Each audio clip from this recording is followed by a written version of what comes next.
போட்டோம்னா waste waste waste மனசுல வச்சு நீங்க மறந்துடக்கூடாது. பிஜேபிக்கு ஒரு ஓட்டு அந்த கூட்டணிக்கு நம்ம போட்டோம்னா உங்களுக்கு 100 நாள் வேலையே இருக்காது, மொத்தமா நம்பி முடிச்சுடுவாங்க. அதான் நீ மனசுல வச்சுக்கணும்.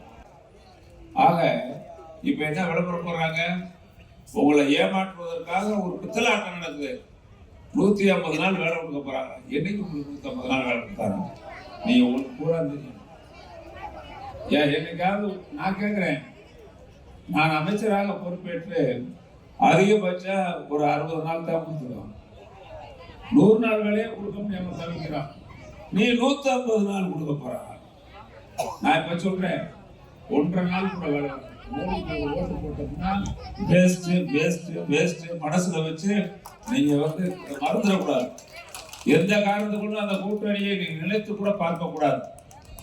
அவர்கள் தமிழ்நாட்டில் எப்படியாவது மக்களை வஞ்சித்து வாக்குகளை பெற வேண்டும் என்று குறுக்கு வழியில் முயற்சி செய்கிறார்கள். நம்முடைய முத்துவேல் கருணாநிதி ஸ்டாலின் இருக்கிறார் என்பதை மனதில் வைத்துக் கொள்ள வேண்டாம். எந்த உதவியும் நமக்கு வேண்டியதில்லை, பார்ப்போம். அதற்கு எங்களுக்கு தெரியும், வழி தெரியும். தமிழகத்தை பொறுத்தளவில் இன்றைக்கு அதிகமான வரி கொடுக்கக்கூடிய மாநிலங்களில் முதல் மாநிலமாக இருக்கிறது. அதவே வாங்கிட்டு ஒரு ரூபாய்க்கு 29 பைசா நீங்க கொடுக்குற பணத்துல 29 பைசா திருப்பி கொடுக்குறாங்க. அதையும் நீ திருப்பி கொடுக்க மாட்டாங்க.